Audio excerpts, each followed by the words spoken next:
So I'll be leveraging a Git repo that I have created here. So I'll simply go and do a Git clone. So let me get it from here, and I say Git clone, and let me clone a Git repository here. So what it will do is it will bring all the files from this Git repo to my local machine.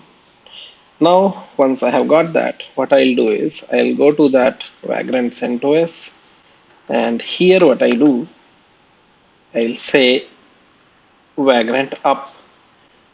And once I do that, we will see in VirtualBox, it will go and create one virtual machine, and this virtual machine will be created out of an online image, and CentOS will automatically be available or present in this. So this is one virtual machine being created for me, and this is CentOS VM, which I will be using for installing Docker and playing around with the rest of the Docker.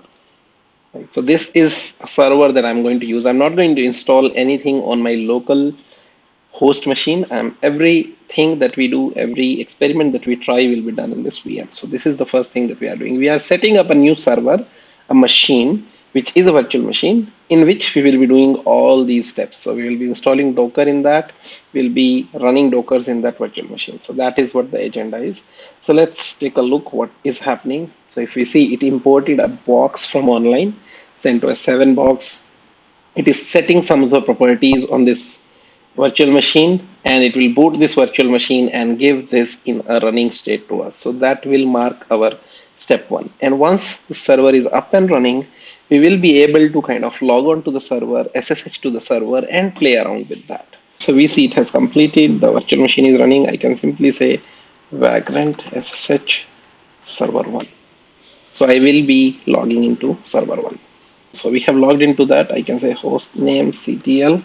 If you see, this is telling that hostname is server 1. It says operating system is CentOS Linux 7, and kernel version is this, and architecture is this. So we are done with the first step, where we have set up our machine, and this machine we can proceed with. And these are the steps we have done in order to create that machine.